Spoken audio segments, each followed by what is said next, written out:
ఈ రోజుల్లో పిల్లలను పెంచడం అనేది ఒక కల మాత్రమే కాదు, ఒక పెద్ద బాధ్యత. దేవుడు మనకు కుమారుడినిచ్చినా, కుమార్తెనిచ్చినా ఇద్దరినీ సమానమైన బాధ్యతతో పెంచాలి. కొడుకు ఇంటికి దీపమైతే కూతురు ఇంటికి వెలుగు. కీర్తనల గ్రంథము 127 3. కుమారులు అంటే సంతానము, యెహోవా అనుగ్రహించు స్వాస్థ్యము, గర్భఫలము, ఆయన ఇచ్చు బహుమానమే. దేవుడిచ్చిన ఈ అమూల్యమైన బహుమతులను, అటు కుమారుణ్ణి ఇటు కుమార్తెను తల్లిదండ్రులు ఎలా చూసుకోవాలి, ఎవరి దగ్గర ఉంచాలి, ఎలా పెంచాలి అనే విషయాలను వాక్య వెలుగులో చూద్దాం. మొదటిది, పిల్లలను ఎలా చూసుకోవాలి, ఎంత ప్రేమగా చూసుకోవాలి. బైబిల్ ఏం చెప్తోంది?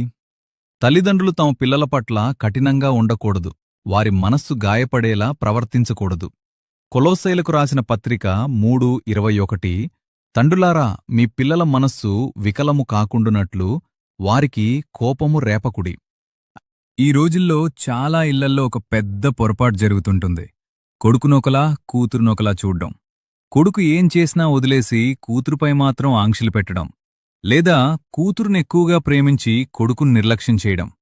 ఇలాంటి వివక్ష వల్ల పిల్లల మధ్య ద్వేషం పెరుగుతుంది. నీ కుమారుణ్ణి కుమార్తెను ఇద్దర్నీ కంటికి రెప్పలా చూసుకో, ఇద్దరికీ సమానంగా సమయాన్నివ్వు. కొడుకుతో ఒక స్నేహితుడిలా ఉంటూ బయట లోకం ఎలా ఉందో వివరించు. కూతురుతో ఒక రక్షకుడిలా ఉంటూ ఆమెకు కొండంత ధైర్యాన్నివ్వు.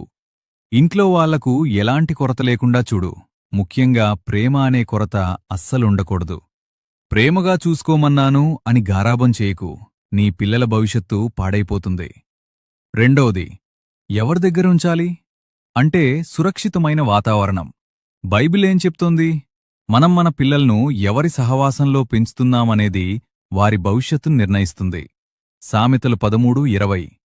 జ్ఞానుల సహవాసము చేయువాడు జ్ఞానియగును, మూర్ఖుల సహవాసము చేయువాడు చెరిపోవునును. ఇప్పుడున్న సొసైటీలో కేవలం ఆడపిల్లలకే కాదు, మగపిల్లలకు కూడా చెడు స్నేహాలు, దురలవాట్లు చాలా త్వరగా అబ్బుతున్నాయి. చిన్న వయసులోనే ఫోన్లకు బానిసలు కావడం, దారితప్పడం చూస్తున్నాం. బంధువులైనా స్నేహితులైనా సరే, ఎవరి ప్రవర్తనైతే దేవునికి భయపడేలా ఉంటుందో అలాంటి వారి వాతావరణంలోనే పిల్లలు పెరగాలి. నువ్వు లేనప్పుడు నీ పిల్లలను కేవలం నమ్మకమైన, దైవభీతిగల హస్తాల్లో మాత్రమే ఉంచాలి. అంతకంటే ముఖ్యంగా కుమారుడికి మరియు కుమార్తెకు ఇద్దరికీ ఇంట్లోనే ఒకరినొకరు రక్షించుకునే తత్వాన్ని నేర్పించు. నువ్వు నీ చెల్లికి లేదా అక్కకు తోడుగా ఉండాల్రా అని కొడుక్కి, నీ అన్నయ్య లేదా తమ్ముణ్ణి గౌరవించాలిమ్మా అని కూతురికి నేర్పించి ఇద్దర్నీ ఒకరికొకరు బలమైన రక్షణగా మార్చాలి. మూడోది, ఎలా పెంచాలి అంటే సంస్కారం, బాధ్యత మరియు ఆత్మీయత. బైబిల్ ఏం చెప్తోంది? పిల్లలకు చిన్నప్పట్నుంచే ప్రభు యొక్క శిక్షలోనూ బోధలోనూ పెంచాలి.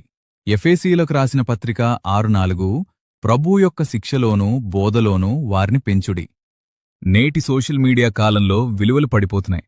కాబట్టి మనమిద్దర్నీ రెండు వేర్వేరు బాధ్యతలతో పెంచాలి. కుమారుడికి నేర్పించాల్సింది ఆడపిల్లను గౌరవించడం నేర్పించాలి.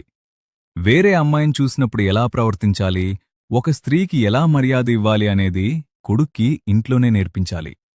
బైబిల్లో యోసేపు ఐగుప్తులో ఒంటరిగా ఉన్నా పాపానికి లొంగకుండా ఎలా పవిత్రంగా ఉన్నాడో ఆ ఉదాహరణ కురుకు చెప్పాలి. కుమార్తెకు నేర్పించాల్సింది ఆత్మవిశ్వాసంతో, హద్దులతో ఉండటం నేర్పించాలి. లోకపు ఆకర్షణలకు లొంగిపోకుండా తన శీలాన్ని, గౌరవాన్ని ఎలా కాపాడుకోవాలో చెప్పాలి. బైబిల్లో ఎస్తేరు రాణిలా భక్తితో, ధైర్యంతో ఎలా నిలబడాలో కూతురికి నేర్పించాలి. ఇద్దరికీ చిన్నప్పట్నుంచే కలిసి ప్రార్థన చేయటం అలవాటు చేయి. తప్పు చేస్తే కొడుకునైనా కూతుర్నైనా సమానంగా మందలించు. ఇంట్లో చిన్న చిన్న పనులను ఇద్దరికీ సమానంగా పంచు. పని కేవలం ఆడపిల్లే చెయ్యాలి అనే భావన కొడుక్కి రాకూడదు. అప్పుడే ఆ మగపిల్లాడు రేపెద్దయ్యాక ఒక మంచి భర్తగా, బాధ్యతగల తండ్రిగా మారతాడు. నేనొక కుటుంబాన్ని చూశాను. కొడుకు అంటే అమితమైన ప్రేమ. వాడన్నం తినకపోతే తల్లిదండ్రులకు ముద్ద కూడా దిగదు. వాడు చచ్చికి రాకపోయినా పర్లేదు, వాడే తెలుసుకుంటాడంటారు. మావాడు మా మాట వినడు అంటారు. ఇదే తరహా కూతురు కూడా. తల్లిదండ్రులుగా మన బాధ్యతని గుర్తుంచుకోవాలి. పిల్లలు దేవుళ్ళో ఉంటేనే మంచిది. కొడుకు, కూతురు ఇద్దర్ని సమానంగా చూసుకోవలసిన బాధ్యత మనది. నేను చెప్పేదేంటి అంటే, బైబిల్లో మార్తా, మరియా, లాజర్ల కుటుంబాన్ని చూస్తే వారి ఇంట్లో యేసు ప్రభు ఎప్పుడూ ఉండేవారు. ఆ అన్నదమ్ములు అక్కాచెల్లెళ్ల మధ్య అంత ప్రేమ దయోభక్తి ఉండేది కాబట్టే ఆ ఇల్లు దేవునికిష్టమైన స్థలంగా మారింది. నీ కుమారుడు మరియు కుమార్తె దేవుని వాక్యమనే పునాది మీద పెరగాలి. ఒకరికొకరు ప్రేమానురాగాలు కలిగియుండాలి. సమాజంలో తలదించుకునేలా కాకుండా దేవుని నామానికి మహిమ తెచ్చేలా బ్రతకాలి. తల్లిదండ్రులుగా మీరు ఇచ్చే సంస్కారమే రేపు వారిద్దర్నీ ఈ సమాజంలో గొప్ప ఆదర్శవంతమైన వ్యక్తులుగా నిలబెడుతుంది. అంతేకదా? దేవుడు మీ పిల్లలను ఆశీర్వదించునుగాక. మా వీడియోలు మీకు ఉపయోగకరంగా ఉంటే మీ ఇంటివారికి, బంధువులకు, స్నేహితులకు షేర్ చేయండి. నాకు మోటివేషన్గా ఉంటుంది. మరిన్ని వీడియోలు చేయడానికి సహాయపడగలరు. ఉంటాను. Praise the lord.